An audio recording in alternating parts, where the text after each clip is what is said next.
Wanna know how to farm infinite link level ups?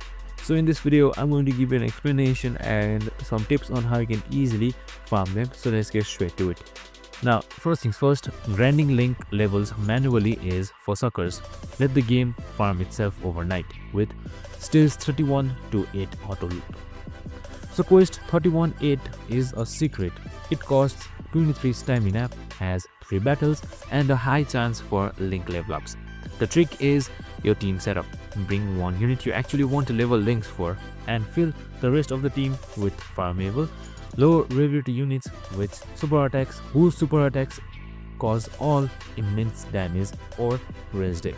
Why? Because the AI auto battle prioritizes these attacks, ensuring the stage is cleared 100% all of the time, safely and on full auto. Set it to repeat before you sleep and wake up with maxed links.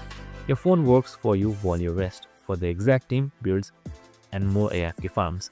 And for more of these, make sure to like, subscribe and tune in with us for similar videos as well. See you in the next one.